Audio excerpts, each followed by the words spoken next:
La antigua Escuela de Economía se encuentra en República de Cuba, número 92, en el centro histórico de la Ciudad de México. Comenzó a construirse en 1904 a cargo del arquitecto Manuel Gorospe, con un estilo neorrenacentista, con rasgos de Art Nouveau, para ser la casa del fundador del Banco Mercantil de México, Rafael Ortiz de la Huerta. Junto con el Palacio de Bellas Artes, la antigua Secretaría de Comunicaciones y el Palacio de Correos, este inmueble forma parte del conjunto de construcciones levantadas durante el Porfiriato.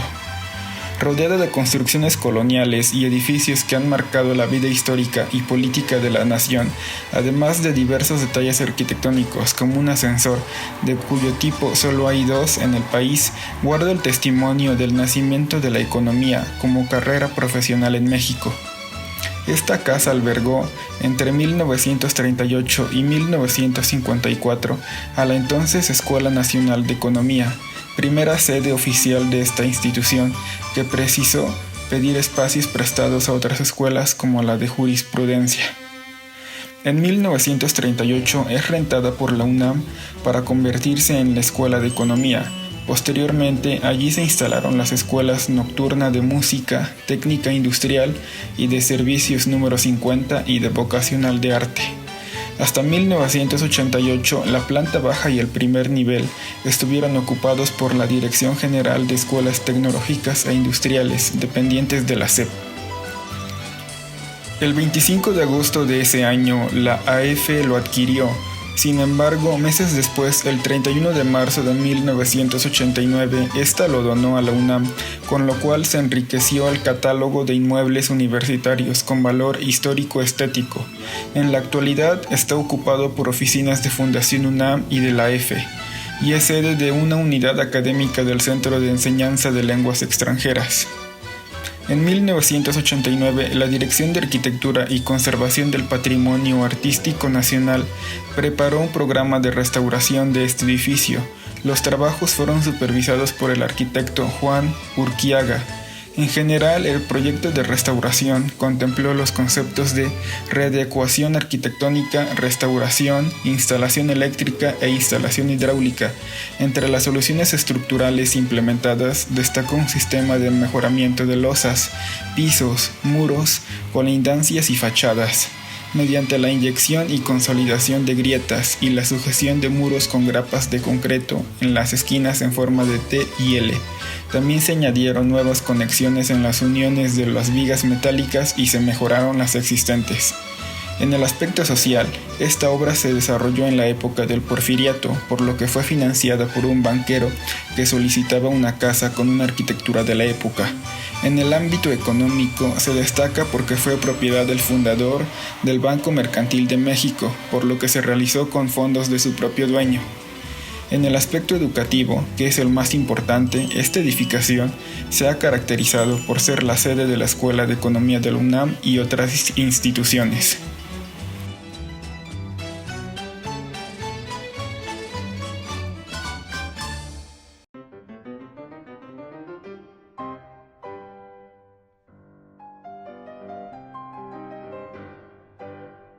En el centro de la Ciudad de México se encuentra el Monumento a la Revolución Mexicana, una emblemática estructura que rinde homenaje a uno de los movimientos armados más significativos de nuestro país.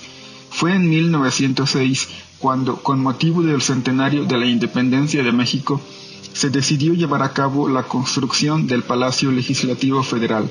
Durante el gobierno de Porfirio Díaz se lanzó una convocatoria internacional para elegir al arquitecto encargado de diseñar y construir el nuevo palacio. Tras el proceso de convocatoria y luego de selección, la primera piedra de este edificio fue colocada el 23 de septiembre de 1910. El concurso fue ganado por el francés Émile Bernal, un reconocido arquitecto francés que se encargó de la realización del proyecto Palacio Legislativo Federal, inspirado en los recintos del Capitolio de Estados Unidos y del Parlamento de Budapest. Sin embargo, su diseño no es el que vemos hoy en día, ya que en 1910 la construcción se detuvo a raíz de la Revolución Mexicana. Entre sus cualidades arquitectónicas, el Monumento a la Revolución destaca por sus influencias Art Deco, estilo popularizado entre 1920 y 1939. Estos detalles se pueden apreciar en las esculturas de cada esquina de la cúpula y en las lámparas que lo rodean. En 1912 se abandonó la obra y solo quedaron los restos de una estructura metálica incompleta. Fue hasta 1933 cuando apareció el arquitecto Carlos Obregón Santa Cecilia, quien rescataría la obra para reinterpretarla, convirtiéndola en un espacio público para conmemorar el movimiento revolucionario. Se inspiró en el movimiento artístico Art Deco junto a una nueva expresión de la arquitectura mexicana, retomando elementos prehispánicos como el uso de piedra negra volcánica. Fue en 1936 cuando el Monumento a la Revolución se convirtió en un mausoleo, en donde yacen los restos de las figuras más representativas de los ideales revolucionarios. En el aspecto social, el nuevo diseño se enfocó en un mestizaje entre el arte prehispánico y el cubismo, con 4 pilares, obra del maestro Oliverio Martínez, que simbolizan la independencia, las leyes de reforma agrarias y obreras. En ámbitos religiosos no tiene relaciones, ya que es una obra de gobierno, y en su aspecto económico requirió de grandes sumas de dinero para su construcción, ya que el suelo lacustre de la Ciudad de México representó otro de los retos a vencer, por lo que se requirió de mucho dinero para construir una plataforma de acero y concreto que pudiera mantener en pie el edificio. Y en su aspecto político, al finalizar la revolución, ya no se le dio seguimiento a la construcción, y su estructura quedó en el olvido por 2 décadas, en parte por querer borrar toda herencia del gobierno de Porfirio Díaz, como así lo indica el Museo de Monumento a la Revolución.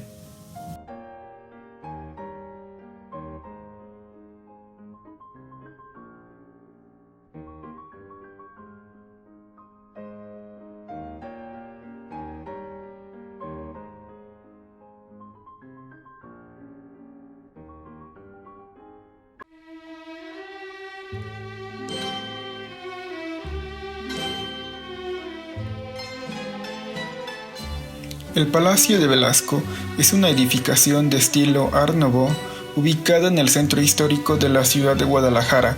Fue proyectado por el arquitecto Luis Ugarte Vizcaíno en 1908, inicialmente como vivienda para la prominente familia de los Velasco y más tarde modificado para usos comerciales. El predio de 1000 metros cuadrados, ubicado en la esquina suroriente de la Plaza de Armas de Guadalajara, a un costado del Palacio de Gobierno de Jalisco, fue adjudicado desde su traza a descendientes de conquistadores, como era costumbre de otorgar los mejores terrenos a aquellos que habían participado en la conquista.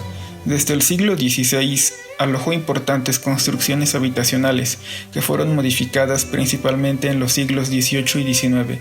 A principios del siglo XIX, la casa que entonces se encontraba en dicho predio fue utilizada como alojamiento por el insurgente Miguel Hidalgo y Costilla en su paso por la ciudad de Guadalajara, y frente a él, en la Plaza de Armas, proclamó su famosa abolición de la esclavitud en la Nueva España, con el decreto contra la esclavitud, las gabelas y el papel sellado.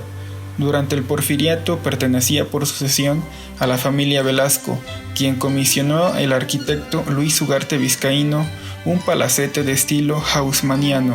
El edificio de desplante ochavado fue recubierto de cantera rosa y herrería de manufactura francesa, diseñada especialmente para la fachada. Fue terminado en el año de 1910, aunque permaneció prácticamente sin uso hasta 1912. En años posteriores se instaló un dosel de estilo modernista, fabricado de acero y vidrio, rodeando todo el edificio, imaginado para cubrir a los clientes del establecimiento de las inconveniencias del clima.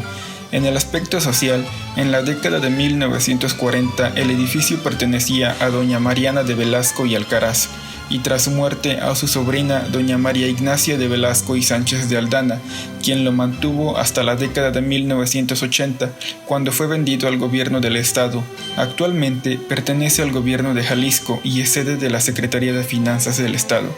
A pesar de contar con apartamentos habitacionales en la planta superior, la familia Velasco decidió alquilar el edificio con fines comerciales, haciéndolo a importantes casas comerciales de la época, como lo fueron los Almacenes Palacio y el Nuevo Mundo, primeros almacenes de la ciudad de Guadalajara, conocidos por importar productos de Francia.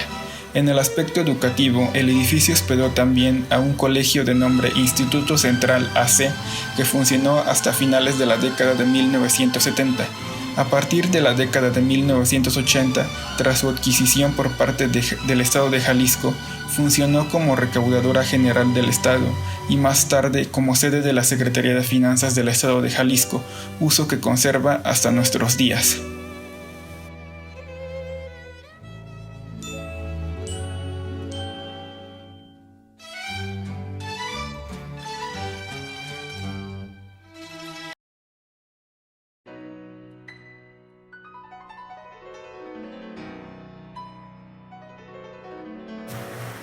Una de las joyas arquitectónicas mejor conservadas de la colonia Roma en la Ciudad de México es la Parroquia de la Sagrada Familia, cuyo origen se remonta a la época revolucionaria, con una mezcla de estilos neogótico y neorrománico. La característica principal de esta parroquia son los diversos vitrales con policromía que relatan pasajes bíblicos. La construcción de la parroquia comenzó en 1910. Sin embargo, tuvo que ser suspendida de 1913 a 1917 debido a los combates de la Revolución Mexicana. Impulsado por el Orden de los Jesuitas, este proyecto fue ideado por el arquitecto Manuel Gorospe y el ingeniero Miguel Rebolledo, y a pesar de haber estado en pausa durante años, logró sobrevivir para ser terminado. Fue así como este templo se inauguró el 19 de septiembre de 1925 en un evento en el que se bendijeron la torre y el reloj. La parroquia de la Sagrada Familia exhibe varios estilos que estuvieron de moda a inicios del siglo XX, como el neogótico, el románico y el ecléctico, los cuales logran entremezclarse en un mismo espacio. Mientras que la fachada de este templo tiene un estilo neorrománico, los escalones de los arcos de medio punto destacan en la entrada, gracias a los florones en relieve. También, por encima del arco del acceso principal se despliega una arquería con flores de gran tamaño, tallos y hojas en el interior, mientras que la puerta de acceso se encuentra adornada con una serie de 3 arcos. Una de las características más notables de la parroquia son los espléndidos vitrales con los que cuenta y que dan un total de 25, con una vistosa policromía que fueron trabajados por la empresa italiana Talleri, con diseños de flores y patrones vegetales. Asimismo, en el aspecto religioso, estos vitrales se consideran arte sacro, ya que muestran los misterios de la fe católica y diferentes episodios bíblicos de la Sagrada Familia, obra del padre Gonzalo Carrasco. En el aspecto social, era sabido que la colonia Roma no tenía iglesias o templos hasta 1906, cuando Pedro Lascurain y su familia, quienes eran fieles creyentes del catolicismo, decidieron construir un templo en la colonia para dedicarlo a la Sagrada Familia. Así, Pedro Lascurain, junto con Edward Orrin, donaron el terreno en donde fue construida la parroquia de la Sagrada Familia, cuya construcción comenzó en 1910, año del estallido de la Revolución Mexicana.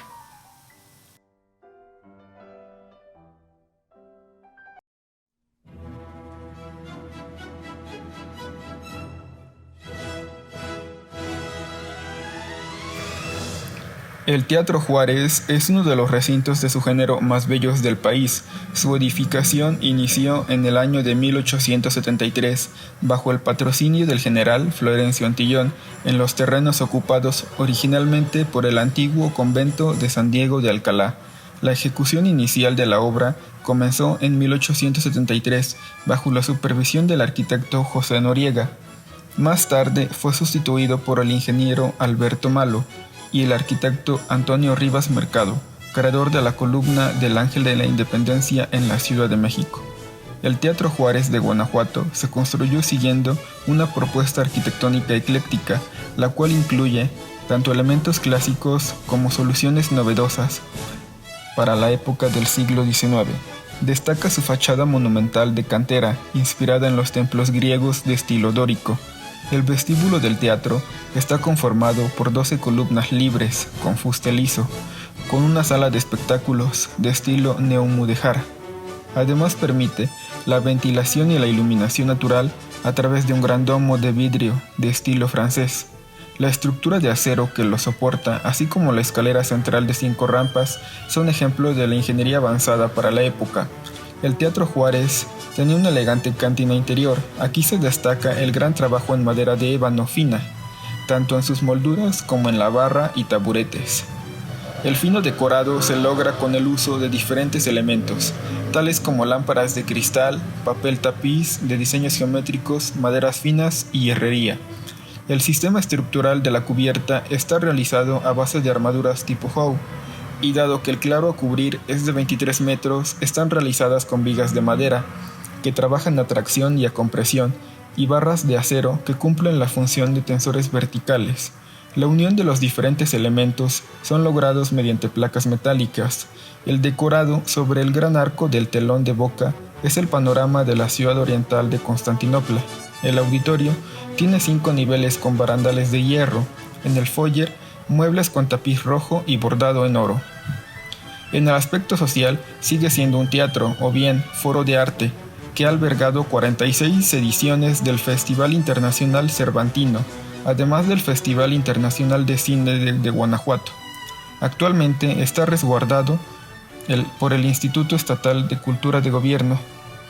Su escala y proporción con el resto de los edificios colindantes produjo una derrama social y cultural en la calle Sopeña y el Jardín de la Unión, además en la región.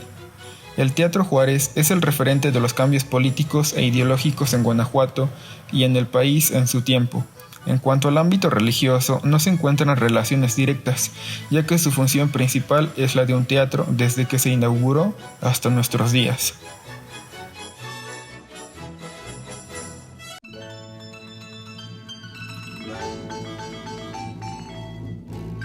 Entre las obras arquitectónicas realizadas en la época del Porfiriato se encuentra el Palacio de Bellas Artes, ubicado a un costado de la Alameda Central en la Ciudad de México.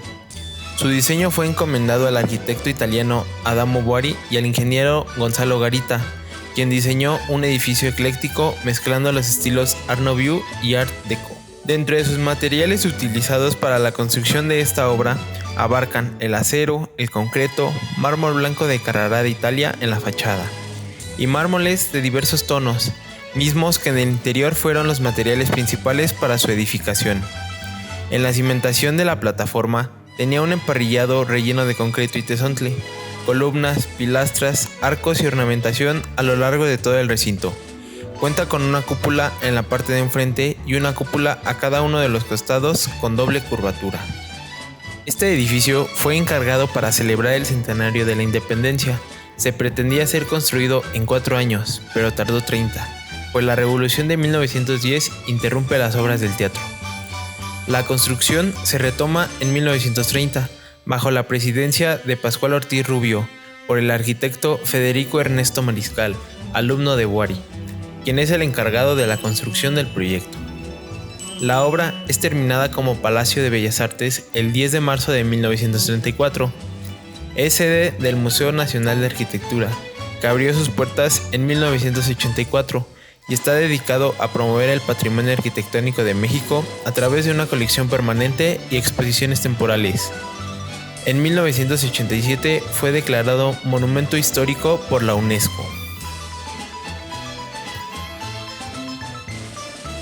Hablando de los aspectos a resaltar, sobresale que este recinto es escenario de conciertos, danza, interpretaciones, puestas en escena y espectáculos nacionales y extranjeros que han pasado a la historia. También el difundir cultura, y que a todo esto asiste una gran cantidad de gente. Además, durante su construcción, hubo muchos intereses tanto políticos como religiosos para llegar a dicha construcción, como es el caso de que con el apoyo del secretario de Hacienda Alberto José Pani Arteaga, fue que la obra se revitalizó con las instrucciones precisas de concebir un edificio.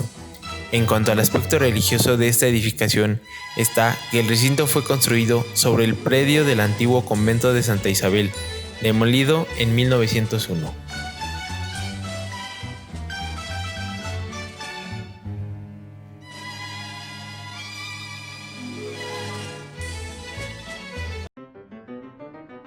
Un recinto muy conocido y que estuvo dentro de los planes durante el Porfiriato fue el Palacio de Lecumberri, construido a partir de 1985 y que durante 76 años sirvió como una penitenciaría.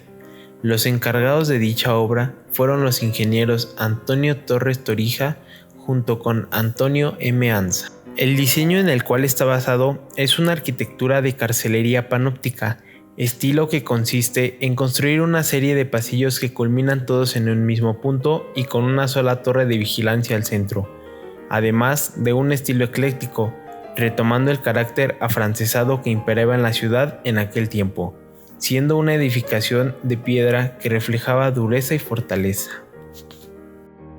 Para la construcción se utilizó piedra cantera y tabique para los muros, una estructura metálica recubierta con piedra. Se requirió establecer un sistema de cimentación profundo que diera solidez a la estructura, evitando que el peso mismo produjera hundimientos que afectaran la construcción. Para ello se recurrió a un sistema de pilotaje que soportara los muros de mampostería y cantera del conjunto penitenciario, 7 crujías dispuestas radialmente que confluían en un patio. Era una celda común, forrada de lámina de acero, una estructura metálica recubierta con piedra. La construcción quedaba además circundada por una alta muralla, que se suspendía por tramos para dar cabida a torreones.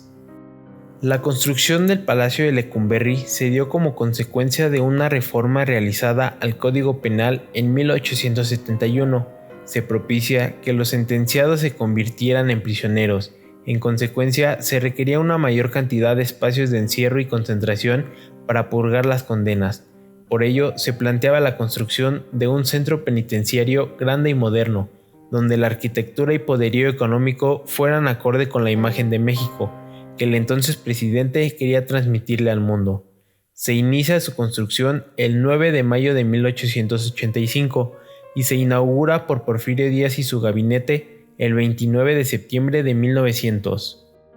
Dentro de los aspectos encontrados a lo largo de los años fueron que el Palacio de Lecumberri fue escenario de aconteceres sociales y políticos, vivió las crisis que se sucedieron en México a lo largo del siglo XX, como la Revolución Mexicana, la Guerra Cristera y movimientos sindicales, políticos y sociales.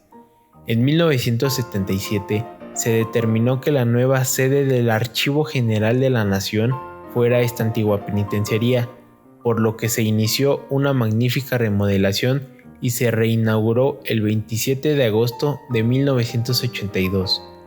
La edificación de la penitenciaría de Lecumberri tuvo un costo de más de 2 millones de pesos y fue situada en terrenos del rancho de San Jerónimo Atlixco.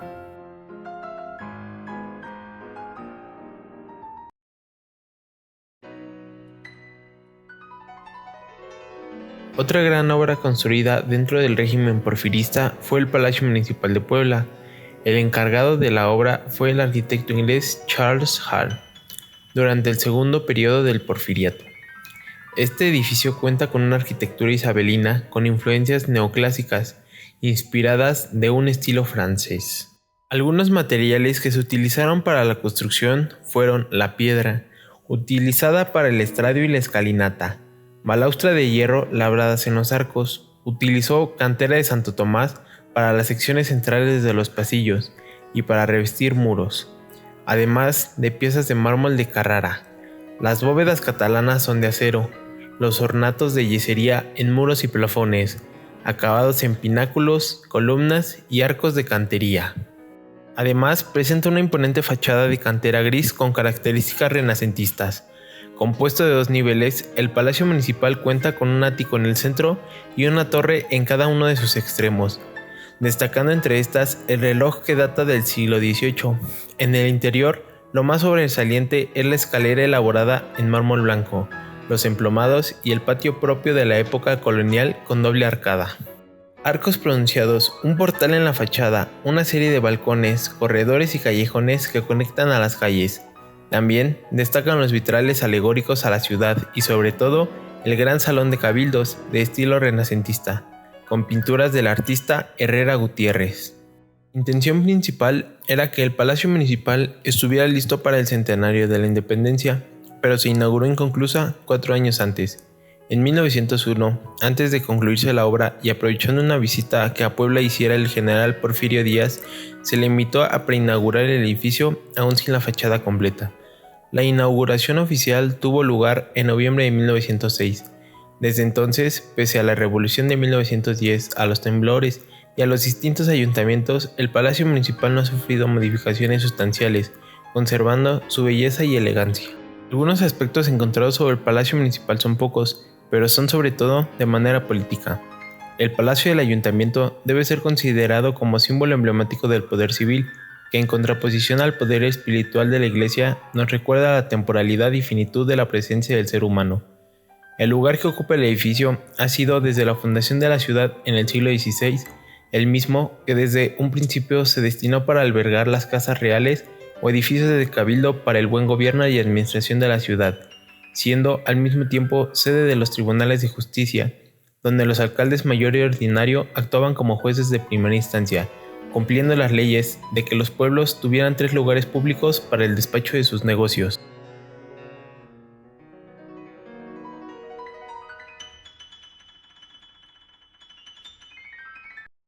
Otra gran obra construida durante el Porfiriato es el Palacio Postal, ubicado en la calle de Tacuba, en la Ciudad de México. Diseñado por el arquitecto italiano Adamo Bari y el ingeniero Gonzalo Garita. El estilo arquitectónico con el que fue pensado para su diseño fue un estilo mixto, que recibió fuerte influencia del gótico veneciano, el plateresco, el Art Nouveau y el ecléctico. Los materiales utilizados en este recinto son muy diversos. En el caso de sus entrepisos son de bóveda catalana, terrados y enladrillados con viguería de acero. Los muros son de tabique, mampostería, piedra y concreto armado, cantera de chiluca que le da el color, pisos de parquet de encino, puertas y ventanas de madera de cedro, vestíbulos con mármoles de Carrará y de Teallo. En sus cimientos se utilizó el sistema de ligar columnas y viguetas, creando un emparrillado de acero ahogado en concreto que le dé estabilidad, entramado y columnas de acero atornilladas. Las columnas interiores son de escayola, una técnica muy utilizada en esa época en donde el yeso se trabaja finamente y se pinta con diversos tonos para dar un acabado de mármol. Los pisos son de mármol italiano y mexicano. Los domos se sujetan por una gran estructura emplomada de acero con medios arcos y el plafón es de vidrio y está compuesto por arquillos pinjantes que se cruzan en las esquinas de los cuadros. En 1925, al término de la guerra, el presidente Plutarco Elías Calles decide enajenar el edificio de correos a la Casa de Moneda. Aquí sufre su primer cambio al demolerse ciertos muros interiores y colocar canceles con el fin de querer mejorar el servicio. En 1956, el Banco de México instaló sus oficinas en el segundo piso y se construyeron 2 puentes paralelos suspendidos en el tercer nivel para comunicar los edificios. Esto causó daños fuertes a la estructura, sumándole el sismo de 1985. En cuanto a los aspectos que se encuentran sobre el edificio, son que en 1901 el correo adquiere el rango de Dirección General de Correos. El 20 de agosto de 1986, por decreto presidencial, se crea el organismo descentralizado denominado Servicio Postal Mexicano, como respuesta a la necesidad de modernizar las prácticas operativas y administrativas, en busca de una mayor productividad en la prestación de los servicios de comunicación.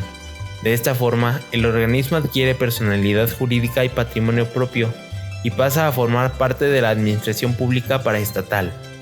Además de que el predio albergaba el Hospital Real de Nuestra Señora de la Pura y Limpia Concepción de Terceros Franciscanos.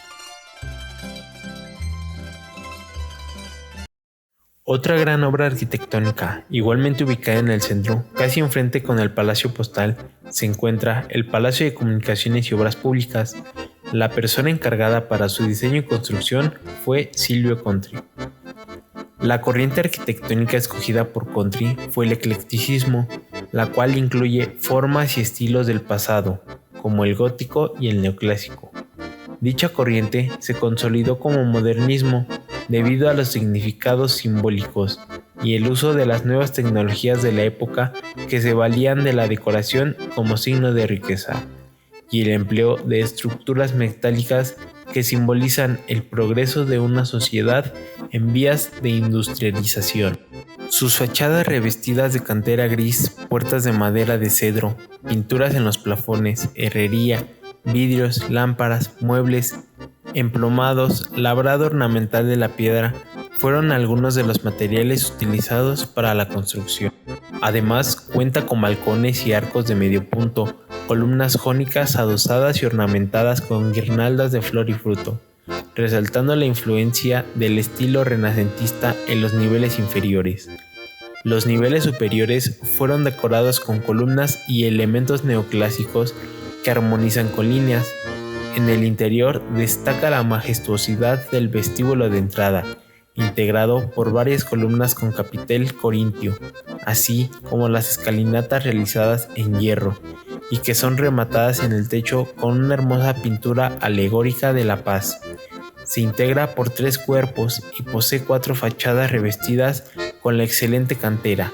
Para la ornamentación arquitectónica en piedra y para la herrería se utilizaron los servicios de los italianos Coppede e Hijos. El nuevo edificio sería sede de la Secretaría de Comunicaciones y Obras Públicas, el cual buscó ser un símbolo arquitectónico del progreso del país. El sitio donde se ubica el Munal era ocupado por un par de hospitales.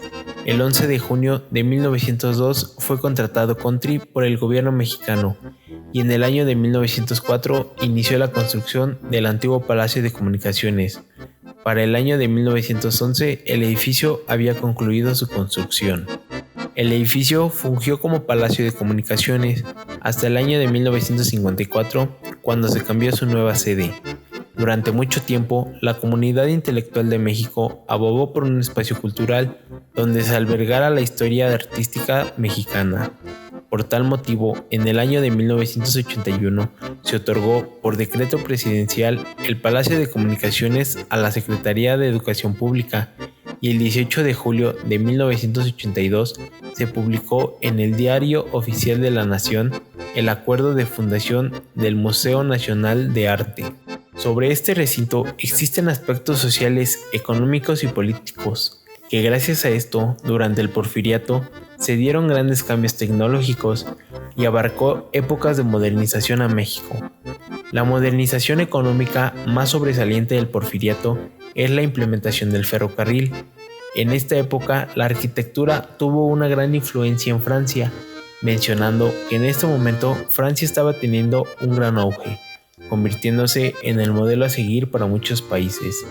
Esto afectó a las construcciones mexicanas porque se implementaron estilos nuevos arquitectónicos, como el Art Nouveau, Art Deco y el neoclásico.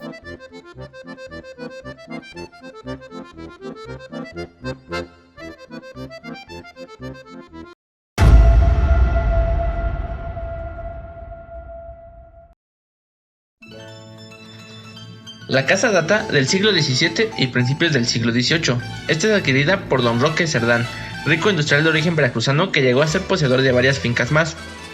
Ubicada en el centro histórico de la ciudad de Puebla, reúne material y colecciones relativos a la vida cotidiana y la gesta heroica de la familia Cerdán. La casa contaba con un taller de zapatos, actividad económica que realizaban los Cerdán. En esta casa sucedió lo que se considera la primera batalla de la Revolución Mexicana. La batalla se dio el 18 de noviembre y de la cual aún conserva los impactos de bala en su fachada. Los hermanos Aquiles, Máximo y Carmen Cerdán se prepararon para la revuelta a la que convocaba Francisco I. Madero en el Plan de San Luis, que había de estallar el 20 de noviembre de 1910. En su propia casa, debajo de la duela de la habitación de Aquiles, reunieron todas las armas que pudieron y formaron un verdadero arsenal. El 18 de noviembre, 2 días antes del estallido de la revolución, se presentó el jefe de la policía de Puebla, pero Aquiles ya había sido avisado por un obrero que iban a catear su casa y se organizó para defenderla de la policía. En cuanto el coronel entró con otros 2 hombres a catear la casa, fue asesinado y los otros 2 fueron heridos de bala. Poco después de poner en aviso al ejército, surgió el tiroteo donde murieron Máximo Cerdán y varios seguidores del movimiento revolucionario. Cerca de 400 soldados y 100 policías atacaron la casa y lograron someter a sus ocupantes. En el tiroteo falleció defendiéndose el joven Máximo Cerdán. Su madre, su esposa y su hermana Carmen fueron detenidas y enviadas a la cárcel. Además, durante la batalla murieron alrededor de una docena de simpatizantes de los hermanos Cerdán. Debajo de la duela donde escondían las armas, Aquiles se escondió durante 14 horas para que no lo encontrara la policía, pero al final fue descubierto y asesinado. Su cuerpo, junto con el de su hermano, fue exhibido en plena calle del cuartel de la Merced. Con la muerte de Aquiles y Máximo comenzaba la Revolución Mexicana.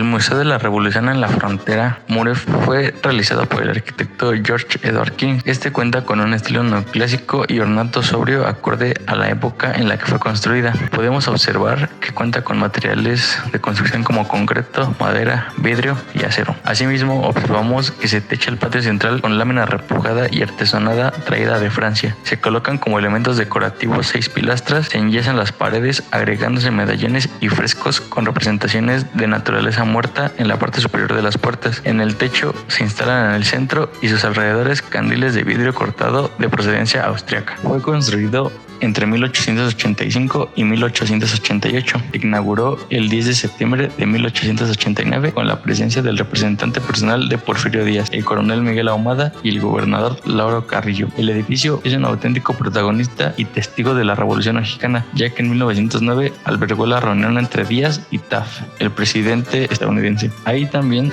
instaló Madero un gobierno provisional en 1911. 2 años después, Francisco Villa lo usaría como cuartel general y unos meses más tarde Carranza lo convertiría en sus oficinas. Después de algunos años de abandono, el 22 de noviembre de 1975, por medio del Diario Oficial de la Federación, se decreta que el edificio sea enajenado al gobierno del estado y cedido a la Secretaría del Patrimonio Nacional, a efecto que se destine al establecimiento de un museo.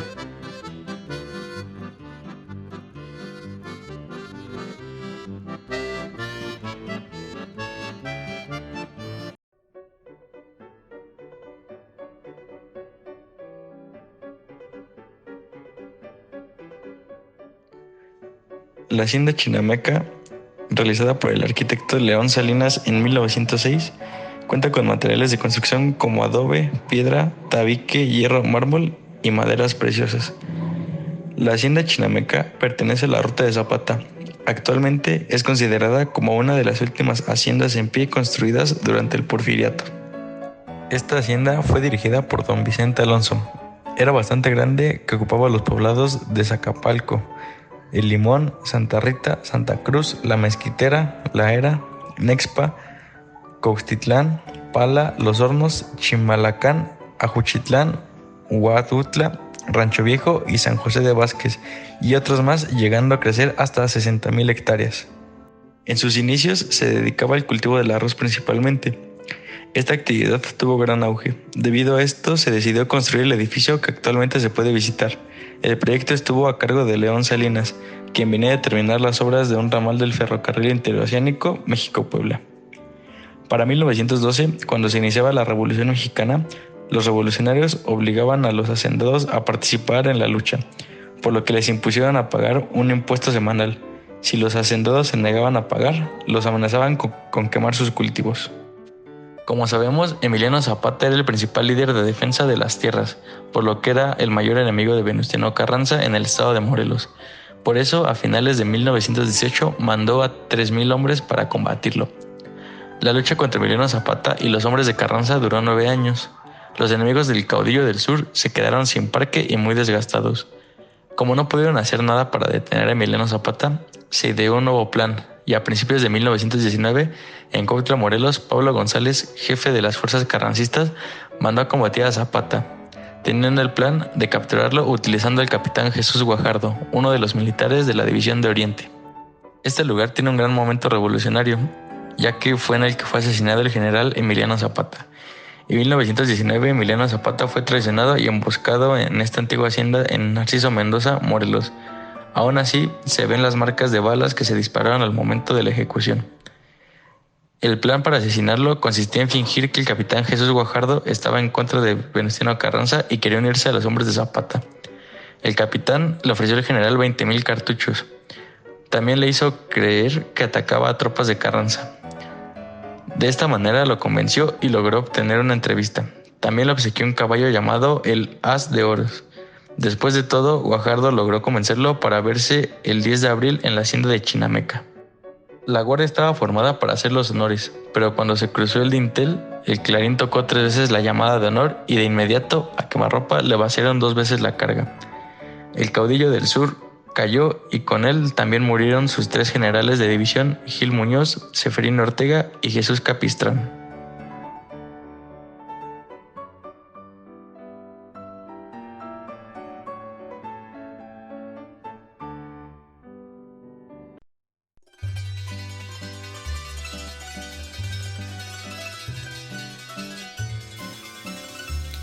El edificio que alberga la Biblioteca de México fue construido a finales del siglo XVIII para instalar la Real Fábrica de Tabacos de la Nueva España. El virrey Bucareli le encargó la elaboración de los planos al ingeniero militar Miguel Constanzo, pero fue Miguel Mascaro quien diseñó y calculó el costo de los trabajos en 1788. La Academia de San Fernando dictaminó desfavorablemente el proyecto, por lo que en 1793 se le encargó la construcción del edificio al arquitecto español Antonio González Velázquez, director de arquitectura de la Academia Mexicana de San Carlos. 4 años después, los trabajos fueron suspendidos y fue hasta 1805 cuando el arquitecto Ignacio Costera retomó la obra hasta su terminación en junio de 1807. El edificio se alzó en un solar al suroeste de la ciudad y abarcó una superficie de 28,000 metros cuadrados. Para su construcción se utilizó tezontle, piedra basáltica y cantera chiluca. En sus paredes y cimentación hay mamposterías de piedra aglomeradas con mortero de arena y cal. Un año más tarde el edificio fue remodelado y tuvo otros usos, además de ser fábrica de tabaco. En 1815 sirvió de prisión política al insurgente don José María Morelos y Pavón, de donde salió para ser fusilado en San Cristóbal Ecatepec. Durante el movimiento de independencia, el virrey Félix María Calleja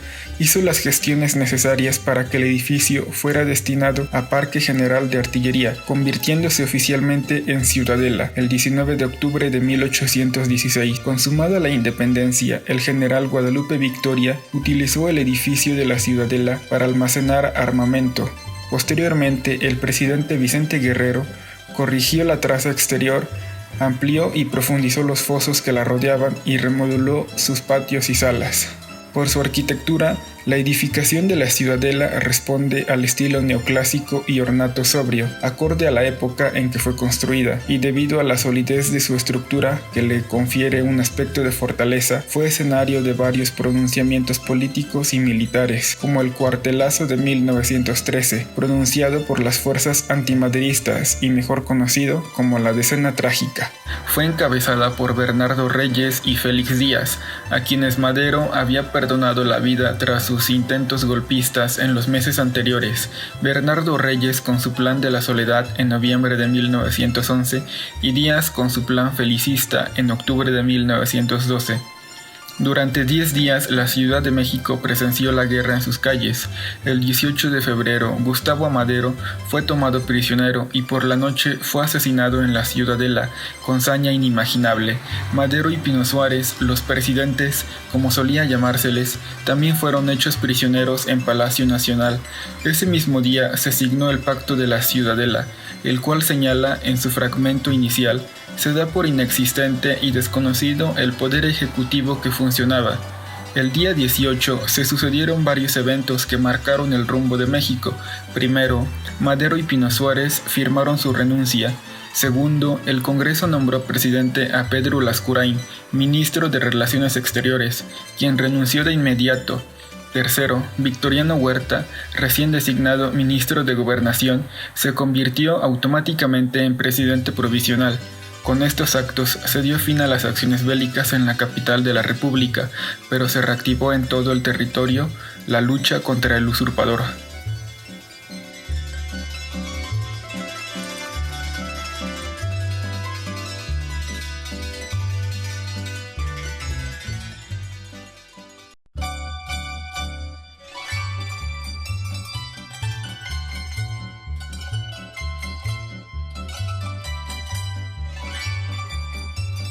El fuerte de San Juan de Ulúa fue realizado por el ingeniero Jamie Frank. Podemos ver materiales como la piedra coralina y con una argamasa que mezcla el agua de mar, arena y los huevos de tortuga. Todo esto para generar una robustez impresionante. Su forma estrellada con los bastones en punta sigue todos los tratados de la ingeniería militar de aquellos siglos, y en su interior se pueden ver pasajes que muestran las distintas evoluciones artísticas, ya que sus almacenes se ven desde arcos de medio punto hasta otros elípticos. Tanto los edificios de Veracruz como el castillo de Ulúa están construidos con materiales materiales sacados del fondo del océano, que constituyen la habitación pedregosa de las madréporas y que es en donde se encuentran las piedras de Múcura, pues en las inmediaciones de la ciudad no se encuentra ninguna roca. A finales del siglo XVI, esta torre se le agregó un baluarte y un muro de argollas para que protegiera a la flota real de los vientos del norte. La fortaleza de Juan de Ulúa frente a la ciudad de Veracruz en México es una de las grandes obras de ingeniería militar. Este fuerte se integró dentro de una red de fortalezas diseñadas desde España. Este precioso lugar fue el primero que pisó un español en México.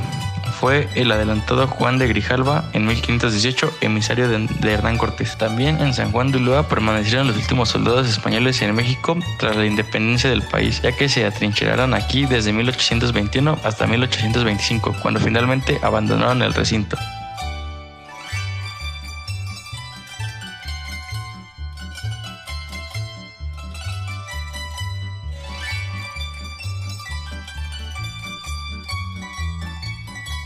Fue el punto de desembarque de la segunda expedición española en 1519 encabezada por Hernán Cortés, quien allí se dirigió a tierra firme frente al islote, bautizando al lugar como Villa Rica de la Veracruz. En la reorganización del México independiente, el fuerte de San Juan de Ulúa se convirtió en cárcel, en la que estuvieron prisioneros Melchor Ocampo y Benito Juárez, así como los frailes Melchor Talamantes y Servando Teresa de Mier. En el año de 1914, las tropas estadounidenses invadieron México por última vez. Al tomar esta antigua prisión del puerto de Veracruz, liberaron a muchos prisioneros políticos, los ya antes mencionados. También fue utilizada como prisión por Porfirio Díaz. En 1962 fue declarado monumento histórico y entregado para el resguardo del Instituto Nacional de Antropología e Historia.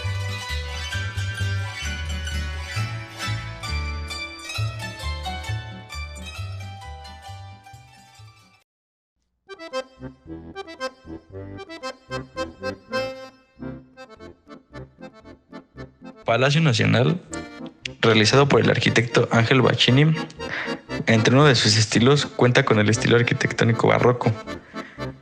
Podemos observar que en su fachada principal está revestida con piedra de Chiluca y tezontle. Muestra en su parte inferior y media un estilo barroco sobrio de los siglos XVII y XVIII. En su parte superior, construida en 1926 y 1928, vimos un estilo llamado neocolonial. Por casi 500 años, esta construcción ha tenido un gran número de ampliaciones y modificaciones en las que han quedado plasmadas las huellas de los distintos gobiernos que ha tenido el país durante el periodo colonial, así como durante su vida como nación independiente.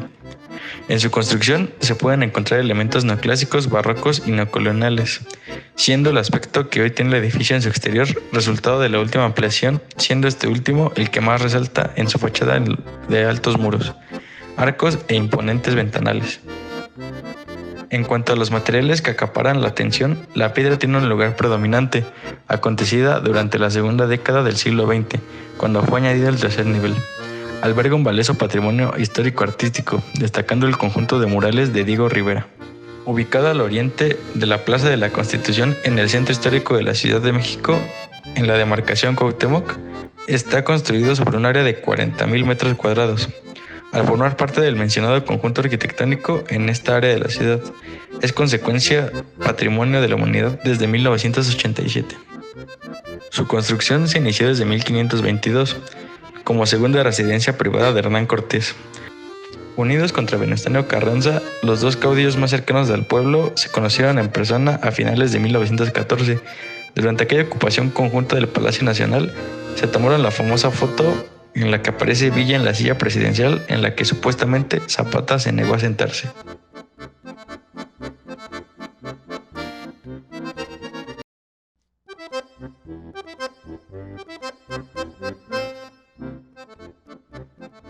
El Teatro Morelos fue diseñado por el ingeniero José Noriega e inaugurado el 25 de octubre de 1885 con el drama italiano La Muerte Civil, dirigido por Leopoldo Burón.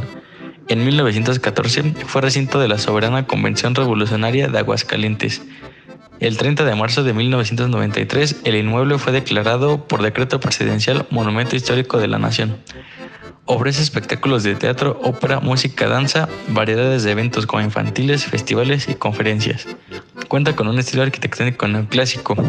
Podemos observar en sus materiales como tabique o columnas minimalistas. La primera opción para construir el teatro fue en un terreno que se encontraba en donde se ubicaba actualmente el edificio central de la Universidad Autónoma de Aguascalientes. Sin embargo, solo se logró hacer el pórtico de la entrada. debido a que existieron sectores de la sociedad que consideraban que el teatro iba a estar muy mal ubicado por estar lejano del centro de la ciudad, y fue entonces que se decidió cambiar la ubicación a un lado de la catedral. El teatro era conocido por su famoso telón, el cual era una copia de la obra von Wagner, que tenía como tema la tauromaquia en un circo romano. Sin embargo, este telón fue robado y nunca más se supo de su paradero. El teatro tomó importancia a partir de 1914, debido a que en ese año se llevó a cabo la Convención Revolucionaria, después de la destitución de Victoriano Huerta, en donde participaron personajes importantes como Francisco Villa, los representantes de Venustiano Carranza y de Emiliano Zapata, entre otros.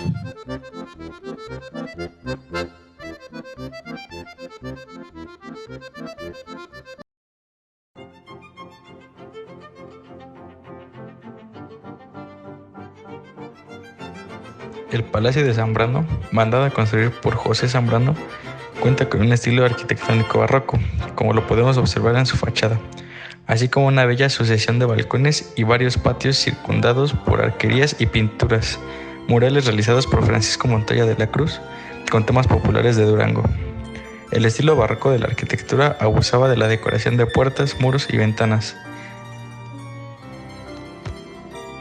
Cuenta con 16 arcos conectados, siendo uno de ellos el más amplio, el 12º, contando de izquierda a derecha, que corresponde a la puerta principal y da acceso al gran patio central, creando todo ello un portal o corredor de gran extensión y belleza urbana.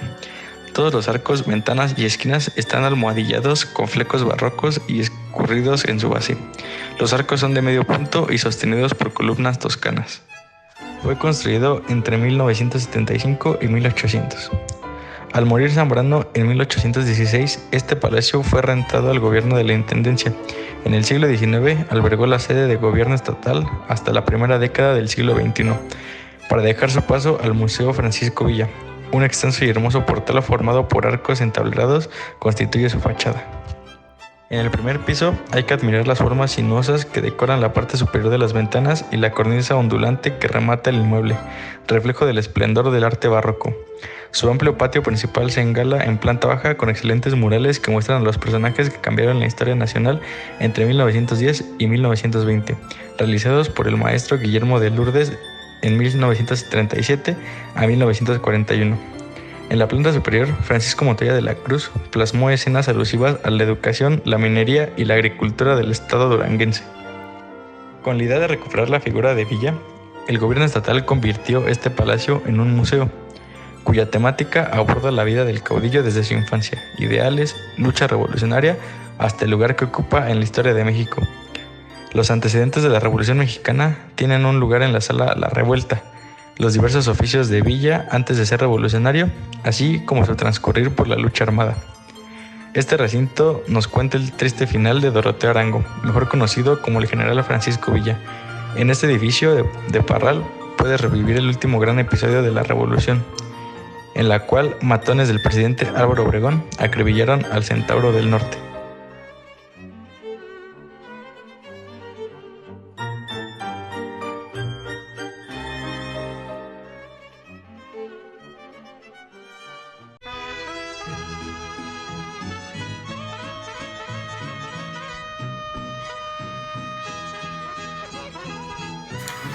En sus inicios fue rentado por el general Francisco Villa, quien edificó las bardas del Corralón, caballerizas, abrevadero y pesebre.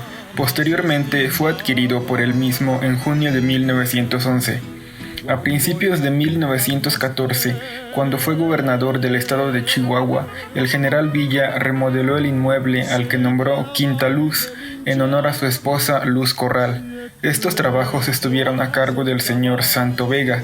La decoración la realizaron los señores Hilario Berumen, Manuel Portillo y el pintor italiano Mario Ferrer.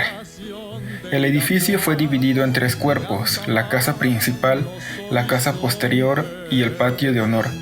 El cuerpo principal contiene un patio con fuerte de cantera rosa con remate de bronce, el cual tiene un estilo ecléctico. En 1915 la propiedad fue abandonada porque la familia Villa Corral se refugió en Estados Unidos y 5 años después la señora Luz Corral regresó a México y habitó la quinta desde el año 1923, cuando el Centauro del Norte fue asesinado en Parral, Chihuahua. Después la señora Luz Corral ocupó solamente la parte izquierda de la casa y rentó la casa posterior. El despacho y la sala de música los empleó para exhibir objetos personales del general Francisco Villa, y a esta pequeña exposición la llamó Museo División del Norte y Casa Villa. En 1981, debido a su edad avanzada y a las lamentables condiciones del inmueble, la señora Luz Corral donó la propiedad a la Secretaría de la Defensa Nacional, con la condición de que la casa fuera conservada como museo. Por el mal estado en que se recibió el inmueble, fue sometido a un proceso de restauración bajo la supervisión del Instituto Nacional de Antropología e Historia, inaugurado con el nombre de Museo Histórico de la Revolución el 17 de noviembre de 1982. Pongan la ametralladora. La Bombilla, diseñada por el arquitecto Enrique Aragón Echegaray, era un restaurante campestre, concurrido por las clases altas de la Ciudad de México a la orilla de Ximazlistac. Su techo estaba iluminado con bombillas eléctricas y al parecer por eso los dueños eligieron ese nombre concreto. Para cuando abrió el restaurante, allá en 1911, la bombilla eléctrica llevaba poco más de 3 décadas de existir, y a lo largo de 20 años que se mantuvo abierto el lugar, este fue un foco de tensión política y aristocrática, pues era un lugar de encuentro y negociaciones, banquete de diputados y hombres de negocios. Fue en este punto preciso donde José de León Toral le disparó a Obregón a las 2:20 de la tarde el 17 de julio de 1928. También conocida como Monumento a Álvaro Obregón, es un área de esparcimiento y monumento histórico ubicado al sur de la Ciudad de México en la colonia Ximazlistac, perteneciente al barrio de San Ángel de la alcaldía Álvaro Obregón. En su interior se encuentra el monumento a Álvaro Obregón, militar y expresidente de México de 1920 a 1924, construcción donde toma su nombre. Se inauguró el 17 de julio de 1935. Actualmente el parque es un punto de referencia del sur de la capital mexicana, siendo una zona recreativa y de esparcimiento que marca el inicio de los límites del barrio exclusivo de San Ángel y sus alrededores. La estructura ocupa una gran plaza que en la actualidad representa un espacio de esparcimiento, un punto de encuentro o simplemente un lugar de paso. Sin embargo, resulta importante conocer más acerca de su historia para comprender su emplazamiento, sus dimensiones monumentales y su testimonio en una determinada época de la historia de México. En el año 2015 se realizaron rehabilitaciones al parque que lo rodea, reparando por completo la fuente principal. Además, se agregaron 7 fuentes en rotondas aledañas, 24 árboles, 46 bancas, 143 iluminarias. Se intervino 26.198 metros cuadrados de áreas verdes, 37% de espacio adicional para peatones. Consiste en 16 nuevos cruces seguros, 6.958 metros cuadrados de andadores peatonales. Al morir Madero, su lealtad se dirige hacia Venustiano Carranza, ayudando al nuevo presidente a someter a las fuerzas rebeldes de Francisco Villa y Emiliano Zapata. En una batalla cerca de León contra Villa, Obregón perdió su brazo derecho. Al ser nombrado presidente Carranza en 1915, Obregón se convierte en secretario de guerra. Posteriormente se enfrentaría políticamente con este, participando en el Plan de Agua Prieta, que como consecuencia tuvo el asesinato de Carranza. Después de la muerte de Carranza, Obregón arribó al poder en diciembre de 1920 al verificarse las elecciones de poderes federales. Al llegar a la silla presidencial, sometió a todos los grupos rebeldes e inició una serie de reformas laborales, agrarias y educativas, en colaboración con grupos obreros y campesinos, además de intelectuales y políticos. En 1923, Estados Unidos reconoció el gobierno de Obregón por medio de los tratados de Bucareli. En el siguiente periodo presidencial, no realizó actividad política debido a la Constitución no le permitía postularse nuevamente. Sin embargo, se convirtió en presidente electo nuevamente en 1928. El 17 de julio de 1928 asistió a una comida convocada por diputados del estado de Guanajuato en el restaurante La Bombilla, ubicado en el barrio de San Ángel. José de León Toral acudió al lugar tras varios días de espera a Obregón y haciéndose pasar por un dibujante. Realizó retratos a varios diputados. Finalmente, llegando a Obregón, aprovechado el momento en el que los comensales se encontraban descuidados, Toral sacó una pistola disparando 6 veces contra Obregón, quien cayó muerto al instante. El asesino fue rápidamente detenido y algunos policías intentaron matarlo, pero el diputado Ricardo Topete lo salvó, arguyendo su importancia para esclarecer el crimen. La construcción del parque empezó en junio de 1934, durante la presidencia del general Abelardo Rodríguez, y se inauguró el 17 de julio de 1935, siendo presidente de la República el general Lázaro Cárdenas. El monumento al interior del jardín se encuentra ubicado en el mismo sitio donde el estadista militar fue asesinado por León Toral y Madre Conchita, presunta autora intelectual del crimen.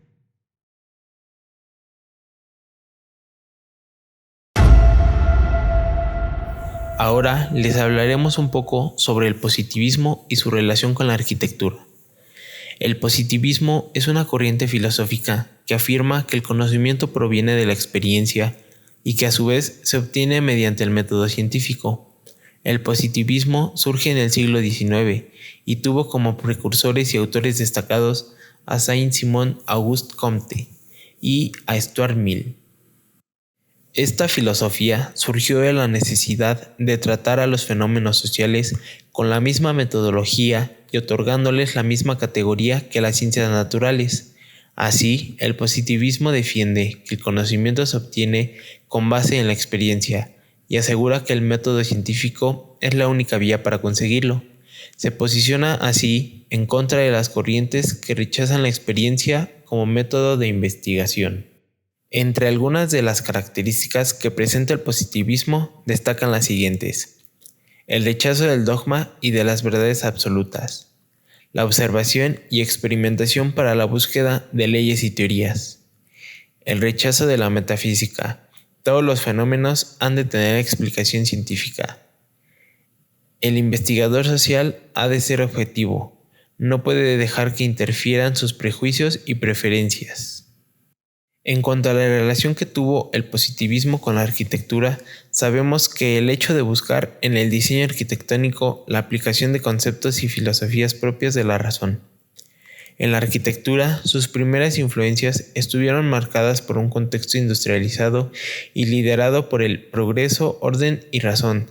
La higienización, orden y control fueron las principales preocupaciones de la burguesía industrial, que incentivaron a las reformas modernas, urbanas y de vivienda, no solo en Occidente, sino también en América Latina, desde fines del siglo XIX, sabiendo que el positivismo se basa en la premisa de hallar en la razón la verdadera explicación de la existencia del hombre. En la arquitectura, por ejemplo, se diseña utilizando herramientas de diseño como la simetría, la geometría, el uso de la proporción, dando prioridad desde luego a la función, por delante de la forma, aunque en el positivismo original aplicado en la arquitectura, ambos elementos, forma y función, van de la mano y se complementan. La idea de los arquitectos de la época fue el rescate de la memoria histórica, como parte fundamental de la razón y la trascendencia humana, por lo que se vuelve estilos arquitectónicos anteriores, que reciben en sus nombres el prefijo neo. Así encontraremos estilos y tendencias arquitectónicos como neobarroco o neogótico, que es la continuación de los estilos y tendencias originales, pero fuera de época, con aplicación de nuevos materiales y sistemas constructivos industriales más que artesanales, que fueron los utilizados en los estilos originales. Además de que materiales y estéticas tradicionales fueron reemplazadas por un modelo europeo impuesto que llamaba a la racionalización, eficiencia, control, ordenamiento y saneamiento de las habitaciones, materializando con los símbolos del progreso, el concreto y el acero. Buenos Aires y Río de Janeiro a fines del siglo XIX y principios del XX fueron las primeras urbes en abrazar este modelo de ciudad y en impulsar la construcción y normalización masiva de vivienda obrera, industrializada y racionalizada.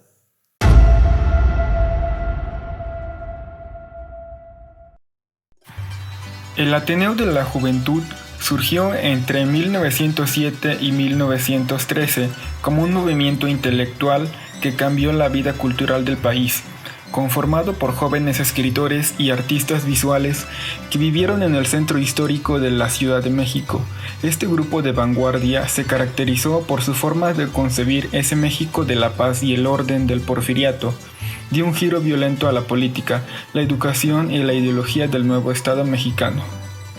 Los jóvenes que conformaban el Ateneo de la Juventud, antes llamado Sociedad de Conferencias, proponían nuevos valores, ya que creían que prevalecía un tiempo decadente por la dictadura de Porfirio Díaz. Con tantas injusticias y desigualdades, fueron esas razones por las que, a través del arte y la educación, querían erradicar dichas injusticias y proponer que la educación llegara a todos. En este paseo se evocará la figura de los 4 pilares del Ateneo de la Juventud: Pedro Enríquez Ureña, considerado como el Sócrates de la generación y el maestro que exponía las ideas filosóficas, filológicas e historiográficas, y quien fue esencial para la conformación del grupo. Antonio Caso, el gran filósofo mexicano al que todo el mundo le tenía mucho respeto. José Vasconcelos, cuyo pensamiento tuvo una gran repercusión durante el proceso de la Revolución Mexicana, y Alfonso Reyes, quien armó toda una obra fundamental que repercutió en esa nueva cultura mexicana y en la educación, y sobre todo en el pensamiento de la nueva estética que se conformó en ese momento. También se hablará de los ateneístas como Jesús Acevedo, Alfonso Cravioto, Diego Rivera, Ángel Zarraga e Isidro Fabela. Otro antecedente del Ateneo de la Juventud fue también la fundación de la Sociedad de Conferencias y Conciertos, dirigida por Jesús Acevedo, y que del 29 de mayo al 7 de agosto de 1907 organizó actividades en las que participó Antonio Caso, quien eligió temas de sus conferencias a Jon Stewart, Nietzsche e Stirner. En lo que se refiere a los compromisos políticos que tenían los ateneístas, la situación era la siguiente. Alfonso Reyes era hijo del gobernador de Nuevo León y luego ministro de guerra del porfirismo. Pedro Enríquez Ureña era hijo de un ministro que cayó en desgracia. Antonio Caso era uno de los discípulos predilectos de Justo Sierra y por tal motivo participaba en el club reeleccionista y se le nombra director del periódico La Reelección. José Vasconcelos no tiene al principio una participación protagónica en el Ateneo, debido a que se había unido al maderismo y por lo tanto se encuentra en la oposición al formar parte del club antirreeleccionista y ser director de su periódico. El Ateneo fue entonces una agrupación cultural formada por quienes serían figuras excepcionales de la cultura mexicana, pero que como grupo no supieron estar en aquel momento a la altura de los tiempos y que viviendo en medio de una agobiante dictadura y al borde del movimiento revolucionario más sangriento de la historia de nuestro país, evadieron el tema.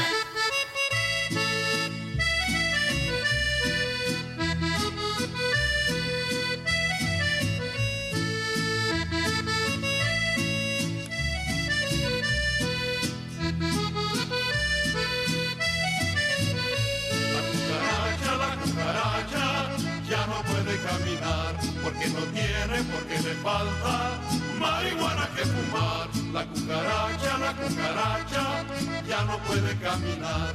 Porque no tiene, porque le falta marihuana que fumar. Una cucaracha pinta le dijo a una colorada: quien se meta con mi patria se lo lleva la chiflada. Una cucaracha pinta le dijo a una colorada: quien se meta con mi patria se lo lleva la chiflada. La cucaracha ya no puede caminar. Porque no tiene, porque le falta marihuana que fumar.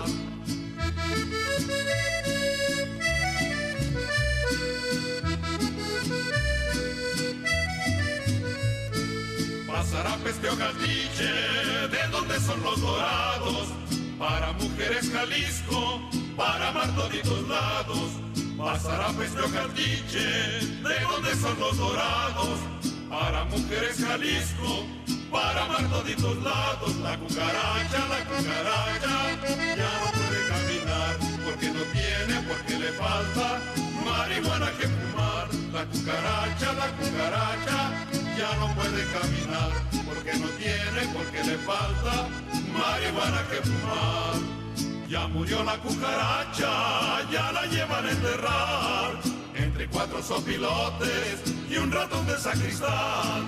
Ya murió la cucaracha, ya la llevan a enterrar entre 4 sopilotes y un ratón de sacristán. La cucaracha ya no puede caminar porque no tiene, porque le